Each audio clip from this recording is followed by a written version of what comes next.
There is no proof that Adam and Eve existed. That is the point. Do you understand what I'm saying? Do you have a mother or father? No, it's on the topic. Do you have a mother or father? Yes, I do. So I'm going to turn this up a bit, but keep my apologies for the bad audio. This is on their end. They were recording obviously in a live outdoor setting, and that never leads for the best sound. But hopefully you can read the subtitles there. Off we go. Okay, take that far back as you can go. Use your scientific atheism to do that. Yeah. Far back as you can go. Where are you going to get to? We're going to get to the Big Bang and chimpanzees. No. We're not going to get to No, the Big Bang happened way before the chimpanzees. And the chimpanzees and humans split about 6 million years ago. So we're not talking about that. I'm talking. Okay, this is interesting. So they're talking about Adam and Eve, whether Adam and Eve are real, and the blurred out atheist with this atheist scientism or whatever he accused them of. Yeah, listed Big Bang and chimpanzees. I think that was the order he intended. It didn't need to be pointed out the Big Bang was for the chimpanzees. That's all well and good. But the apologist here is affirming for some reason that the chimpanzee human split, which is really the ape human split, was around 6 million years ago. Now I don't know if that exact timing is exactly what scientists would accept right now, but fair enough. It's somewhere in there. It's some number of millions of years ago. So it's interesting that he's adopting both worlds, or he's doing an internal critique and adopting it for the sake of this argument, which is a thing that people can do. So either way, I'm appreciative so far. To you about the first human being. We're not Adam and Eve. You don't even know what their names are. Okay, let's say you don't know the names. I'm not even arguing that. Will you go back in time and what happens to the population of man? Increases or decreases? Increases. If you go back in time, They will get density. they get less and less. All right, so I can see where this is, perhaps you can see as well, where this is going to go off the rails. So if we go back in time, were there more humans on the planet or fewer humans on the planet? Well, obviously there were fewer humans on the planet. And it sounds like he's going to go to this idea that he's going to get it down to 2 because he's arguing for Adam and Eve.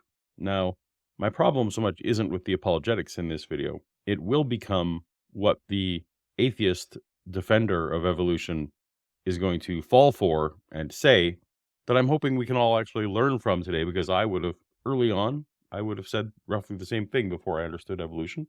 So let's go. Sure is. Until you come to, this is using your scientific head, the first human beings who were able to procreate and bring on children. Well, yes, let's look at their names. How many? Okay, so he's asking, when we get back to the first human beings, how many were there? Because they needed to procreate and have children. So this is part of a problem, is actually with this whole notion that there was a first anything. So, for example, which would have been the first dog? At what point did the canine species, the carnivore species, that's the name of the family that the dogs belong to, differentiated themselves enough from the other carnivores that you said, oh, you are the first dog where your grandfather was not a dog. The trouble is with evolution, there's no real clear, this real distinction of, oh, you point to them. And one example I like to give that worked very well on me when I was trying to understand evolution was this notion of, at what point was the first Spanish-speaking person, as opposed to a Latin person? Was there ever a point in time where some Latin-speaking parents gave birth to a Spanish-speaking child? Well, no. We know that's not how language works. We know that language slowly changes in usage. It's not exact analogy to biology, but it's close enough. It gives us a good picture because language changes. We start with the same language, people, but they geographically split, and the usage starts drifting in different ways. And eventually you agree that, oh, well, German is different than Spanish now, right? Or Spanish and French, they can work closely related. So Spanish and French aren't the same language right now. But at what point was the first French speaker? What point was the first Spanish speaker? That's not necessarily a super coherent question. And in the same way, trying to point out a specific individual or a couple that were the first humans is problematic. Or the first anything, the first turkey, the first salamander. These changes are so gradual, it's a range of people, and these things happen in populations. But let's say with humans, for example, you could say, well, the fusion of human chromosome 2, I guess it's the fusion of ape chromosomes into human chromosome 2, that probably happened only once, right? So there would have been an individual for whom that fusion happened first. But they didn't have to wander around looking for, if that was a male, looking for a female ape that also had the same genetic change, right? Genetic mutation. The way genetic mutations work is it happens in the gametes, and then the children have it, or potentially will have it. And of course, if it's an advantageous mutation, that's more that individual is more likely to survive and to have offspring, and that's great. But you don't have to have a male and a female get the same mutation, find each other, and mate in order for a mutation to be passed along to the children. That's just not the way any of that works. So even if there was an individual, well, there would have been an individual who was the first individual born with a fused chromosome 2, that person didn't have to find a mate that had that trait.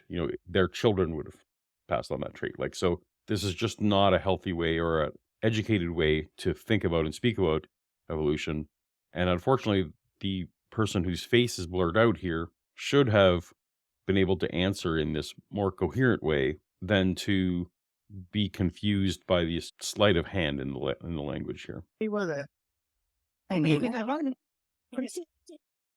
Okay, so you said finish there at the end, and I think it may have been actually in Arabic or something. But yeah, the secular person there fell into the trap, and this person got the gotcha moment. So if this happens to you, if someone uses this line of questioning on you, I hope some of the analogies that I just gave and some of the scenarios that I laid out, while I'm sure that there will be people who are much more well-versed in biology than I, who will perhaps cringe at my oversimplification, they are enough to get to the point that someone like me, who used to believe in young earth creationism, can at least understand in general terms these concepts of evolution and how they happen in populations, not so much in individuals like a Pokemon situation.